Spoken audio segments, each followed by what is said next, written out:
श्री स्वामी समर्थ. स्वामी महाराज तुमच्या सर्व चांगल्या इच्छा पूर्ण करो ही स्वामींच्या चरणी प्रार्थना करते आणि आजच्या या नवीन व्हिडिओला सुरुवात करते. यावर्षी 22 सप्टेंबर 2025 पासून शारदीय नवरात्रीला सुरुवात होणार आहे. नवरात्रीचा हा सण स्वच्छता, सात्विकता आणि पवित्रतेचे प्रतीक आहे. नवरात्रीच्या या 9 दिवसात अनेक जणांच्या घरात घट बसलेली असतात, देवी विराजमान झालेली असते आणि या दरम्यान घरातील प्रत्येक स्त्री देवीची मनोभावे पूजा, आराधना आणि सेवा करत असते. पण ह्या सर्व गोष्टी करत असताना कळत न कळत आपल्या हातून काहीतरी चुका घडत असतात की ज्यामुळे आपल्याला नवरात्रीमध्ये केलेल्या सेवेचं आणि व्रताचं फळ मिळू शकत नाही. त्यामुळेच नवरात्रीच्या या 9 दिवसात आपल्याला कोणत्या गोष्टी चुकूनही करायच्या नाहीत, कोणत्या नियमांचं पालन करावे. नवरात्रीच्या या 9 दिवसामध्ये काही नियमांचे आणि संयमांचे पालन करणं अतिशय महत्त्वाचं आहे. कारण नवरात्रीमध्ये जो कोणी देवीची भक्तिभावाने पूजा, आराधना, सेवा करतो त्याच्या जीवनात सुख, शांती, समृद्धी येते. आणि काही कामे अशी पण आहेत की जी नवरात्रीमध्ये आपल्याला चुकूनही करायची नाहीत. जर तुम्ही या नियमांचे पालन केले तर तुम्ही केलेल्या व्रताचं, सेवेचं संपूर्ण फळ तुम्हाला मिळेल आणि तुमचं व्रत देखील पूर्ण होईल. तर अशी सर्व माहिती मी आजच्या व्हिडिओमध्ये तुमच्यासोबत शेअर करणार आहे. त्यामुळे व्हिडिओ हा शेवटपर्यंत पहा, जास्तीत जास्त लोकांपर्यंत शेअर करा. चॅनलवरती नवीन असाल तर सबस्क्राईब करा आणि असेच नवीन व्हिडिओ पाहण्यासाठी बेल आयकॉनलाही प्रेस करा, म्हणजे जेव्हा कधी मी नवीन व्हिडिओ अपलोड करेल त्याचं नोटिफिकेशन तुम्हाला मिळेल आणि तुम्ही एक पण व्हिडिओ मिस करणार नाही. त्याचबरोबर कमेंटमध्ये ओम दुर्गा देवी नमो नमः लिहायला विसरू नका, जेणेकरून दुर्गा देवीची तुमच्या कुटुंबावरती, मुलांवरती अगदी भरभरून कृपा होईल. आश्विन शुक्ल प्रतिपदेपासून अनेक जण आपापल्या घरामध्ये आपापल्या परंपरेनुसार घटस्थापना करतात आणि आपण सर्वच जण या 9 दिवसांच्या दरम्यान आपल्याला यथाशक्तीनुसार देवीची पूजा, आराधना आणि सेवा करत असतो. मग त्यामध्ये दुर्गा सप्तशती पाठ असेल, अखंड दिव्यामध्ये तेल घालायचं असेल किंवा देवीच्या मंत्रांचा जप असेल, अशा काही ना काही सेवा आपल्या चालू असतात. त्याचबरोबर रोजची आरती, नैवेद्य, माळ अशा सेवा आपण करत असतो. त्यामुळे शक्यतो नवरात्रीच्या या 9 दिवसांमध्ये तरी आपल्याला रंगांचे कपडे चुकूनही घालायचे नाहीत. नवरात्रीमध्ये काळा रंग हा पूर्णपणे वर्ज्य सांगितला आहे. त्यामुळे नवरात्रीच्या दिवसांमध्ये आपण चुकूनही काळे कपडे घालायचे नाहीत. त्यानंतर दुसरा नियम म्हणजे नवरात्रीच्या दिवसांमध्ये आपल्या घरामध्ये घटस्थापना केलेली असते, अखंड दिवा प्रज्वलित केलेला असतो, साक्षात देवी आपल्या घरात सूक्ष्म स्वरूपामध्ये येऊन वास करत असते. तर या दिवसांमध्ये आपल्याला आपल्या घरातील वातावरण मंगलमय ठेवायचे आहे. म्हणजे या दिवसांमध्ये आपल्याला आपल्या घरामध्ये चुकूनही भांडण, तंटा, कटकटी, वादविवाद, अपशब्द बोलणे, शिव्या, शाप देणे अशा गोष्टी टाळायच्या आहेत. इतरांशी खोटे बोलणे, वाद रागवणे, एकमेकांवरती चिडणे या गोष्टी आपण या दिवसांमध्ये शक्यतो टाळाव्यात. कारण नवरात्रीच्या 9 दिवस अतिशय पवित्र आणि सात्विक असतात. त्यामुळे या दिवसांमध्ये आपल्याला जास्तीत जास्त देवीची सेवा, पूजा करायची आहे. चुकूनही आपण आपल्या घरातील वातावरण बिघडू देऊ नये. कारण आपण इकडे देवीची सेवा करत असतो आणि तिकडे आपण असं काही कृत्य केलं तर आपल्या केलेल्या सेवेचं फळ मिळणार नाही. त्यामुळे अशा गोष्टी आपण शक्यतो टाळाव्यात. या दिवसांमध्ये देवीला स्वच्छतेबरोबरच शांतता सुद्धा तितकीच प्रिय आहे. त्यामुळे या दिवसांमध्ये तरी तुम्हाला या गोष्टींचा, नियमांचे पालन अवश्य करायचे आहे. पुढचा नियम सांगायचा झाला तर नवरात्रीच्या या 9 दिवसांमध्ये आपल्याला घरामध्ये कोणीही गाय, कुत्री, मांजर असे कोणी जरी आले तरी आपण त्यांना थोडे का होईना काहीतरी खायला द्यावं. किंवा कोणी भिक्षुक जरी आले असतील तरीही त्यांना आपण रिकाम्या हाताने पाठवू देऊ नये. थोडे धान्य तरी आपण त्यांना नक्की द्यावे. किंवा मग एखादी अनोळखी व्यक्ती आली असेल, त्यामध्ये सवासन असेल, कुमारिका असेल, त्यांना सुद्धा काही ना काही द्यायचं आहे. मग ते तुम्ही एखादं फळ देऊ शकता, दूध, चहा आणि किमान हातावर थोडीशी साखर तरी अवश्य द्यावी. कारण ह्या दिवसांमध्ये देवी सर्वत्र वास करत असते आणि देवी कोणत्या न कोणत्या रूपात आपल्या घरामध्ये येईल हे सांगता येत नाही. त्यामुळे या 9 दिवसात आपल्याला कोणालाही रिकाम्या हाताने पाठवायचं नाही. त्यातल्या त्यात एखादी सुवासिन स्त्री असेल तर तिला आपण हळदी कुंकू लावून हातावर घटावर थोडीशी साखर द्यावी. तर हे सुद्धा नियम तुम्ही नक्कीच लक्षात ठेवा. घटस्थापना म्हणजे आपण आपल्या कुलदेवीची सेवा करत असतो, आपला कुलाचार करत असतो आणि त्यामुळेच काही नियम पाळणं हे आपापल्या गरजेचं आहे. तसेच या नवरात्रीच्या 9 दिवसांमध्ये दाढी करू नये, नखे कापू नये, केस कापू नये, लिंबू कापू नये असं सांगितलं जातं.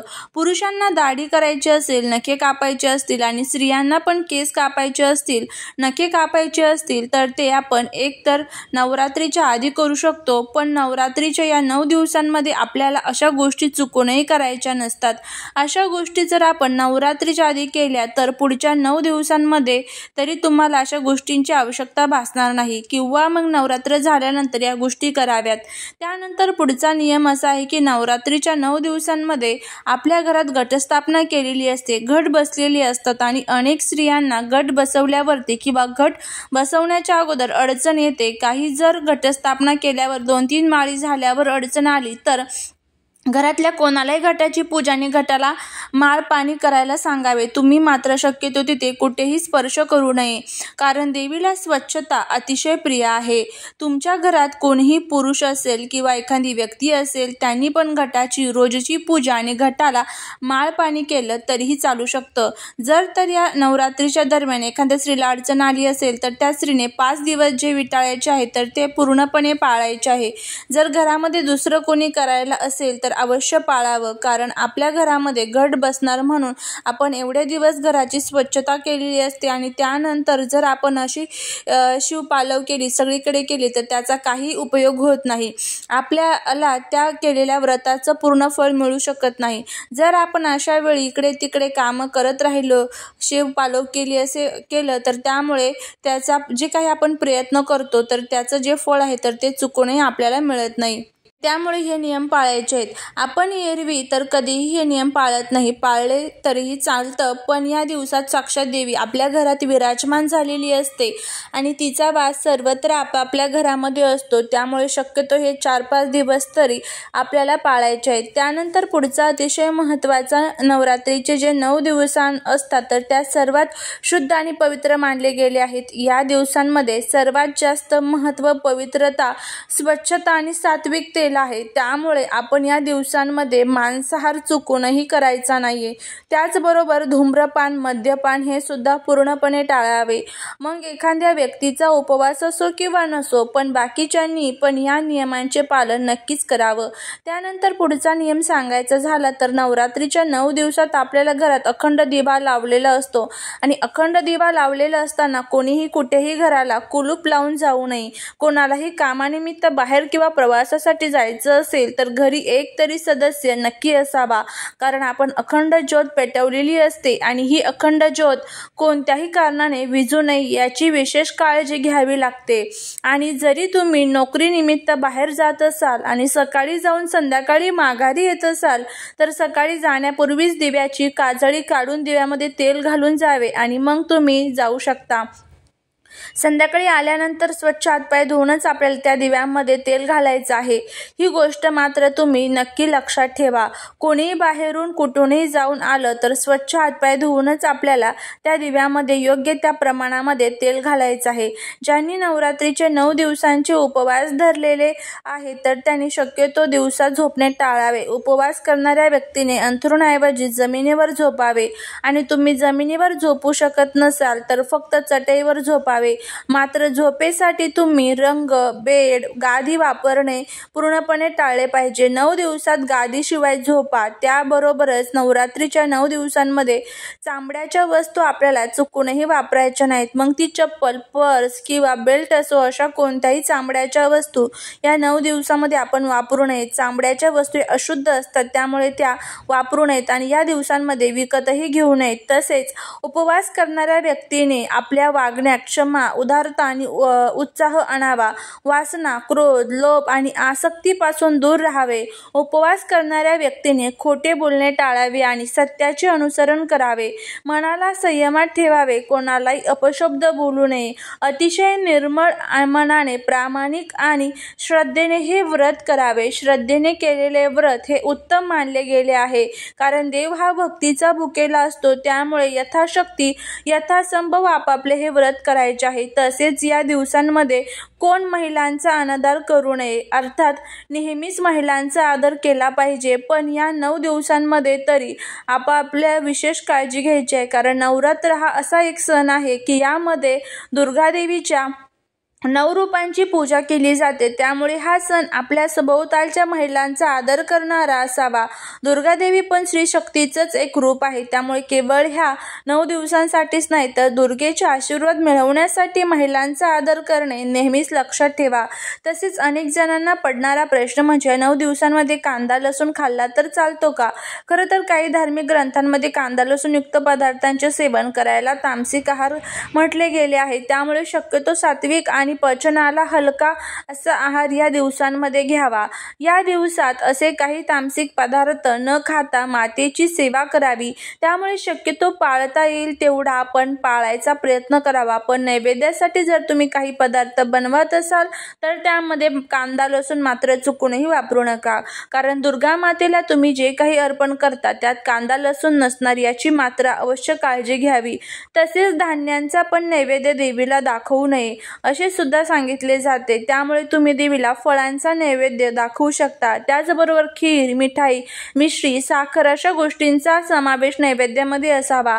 तसेच नवरात्रीच्या काळामध्ये तुम्हाला ब्रह्मचर्याचं सुद्धा पालन करायला सांगितलं आहे, त्यामुळे तुम्ही या 9 दिवसांमध्ये ब्रह्मचर्य पाळावे। त्याचबरोबर या कालावधीमध्ये मासिक धर्म आल्यास योग्य ते नियम सुद्धा चुकवू नये, जसं की मगाशी सांगितल्याप्रमाणे नवरात्रीतील पूजन सात्विकताने पवित्रते राखले गेले पाहिजे, याची मात्र विशेष काळजी आपल्याला घ्यायची आहे। त्यानंतर पुढचा नियम, नवरात्रीच्या पहिल्या दिवशी आपण घट बसवलेले असतात। मातीचा जो घट असतो त्याला बरेच जण कलश म्हणतात, तर तो घट असेल किंवा कलश असेल तर तो सुद्धा आपल्याला 9 ते 10 दिवस चुकूनही हलवायचा नाही। कलश आणि अखंड दिवा आपल्याला 9 दिवस अजिबात हलवून द्यायचा नसतो। त्याचबरोबर आपल्या घरात जे देवी देवतांचे टाक असतात ते सुद्धा विड्याच्या पानावरती ठेवलेले असतात। काही ठिकाणी ते ठेवतात, काही ठिकाणी ठेवत नाही। तुमच्या पद्धतीने तुम्ही जर टाक जे आहे तर ते बसवत असाल विड्याच्या पानावरती तर ते तुम्ही बसवू शकतात, तुम्ही नसेल बसवात तर तुम्ही नाही बसवले तरीही चालेल। तर आपल्या पहिल्या दिवशी आपल्याला त्याची व्यवस्थितपणे सर्व साफसफाई, स्वच्छता, स्नान, देवांना पूजा वगैरे करून मग विड्याच्या पानावरती स्थापन करायचे असतात। डायरेक्ट आपल्याला दुसऱ्या दिवशी हलवायचे असतात। दुसऱ्या दिवशी सकाळी देवांना पुन्हा एकदा स्वच्छ स्नान घालून नवीन वस्त्रावरती त्यांची स्थापना केली जाते, त्यांची पूजा करायची असते। मात्र त्याआधी या 9 दिवसांमध्ये आपल्याला चुकूनही ते हलवायचे नसतात, कारण देव हे नवरात्रीच्या या 9 दिवसांमध्ये घटी बसलेले असतात असं म्हटलं जातं। आणि घटावरती आपण जो नारळ ठेवलेला असतो तर तो पण आपल्याला दसऱ्याच्या दिवशी हलवायचा आहे। मग तो तुम्ही प्रसाद म्हणून खाऊ शकता किंवा विसर्जन करू शकता, जशी तुमच्याकडे पद्धत असेल त्याप्रमाणे। त्याआधी मात्र आपण या नारळ काढून त्याचा वापर करू शकत नाही।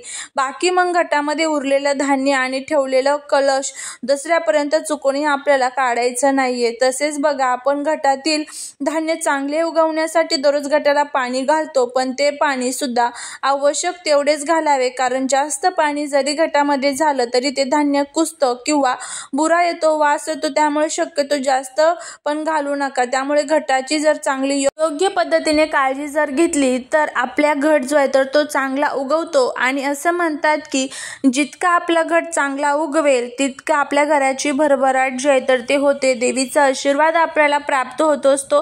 त्यामुळे ह्या सर्व नियमांचं आपल्याला पालन जे आहे तर ते करायचं आहे। तर नवरात्राचे 9 दिवसांमध्ये हे संपूर्ण नियम पाळा, नक्कीच तुम्हाला त्याचा फायदा होईल। झालेली सेवा ही महाराजांच्या चरणी रुजू करते। जर तुम्हाला हा व्हिडिओ आवडला असेल तर लाईक, शेअर, सबस्क्राईब करायला विसरू नका। भेटूया पुढच्या एका छानशा नवीन व्हिडिओत एका नवीन माहितीसोबत। श्री स्वामी समर्थ।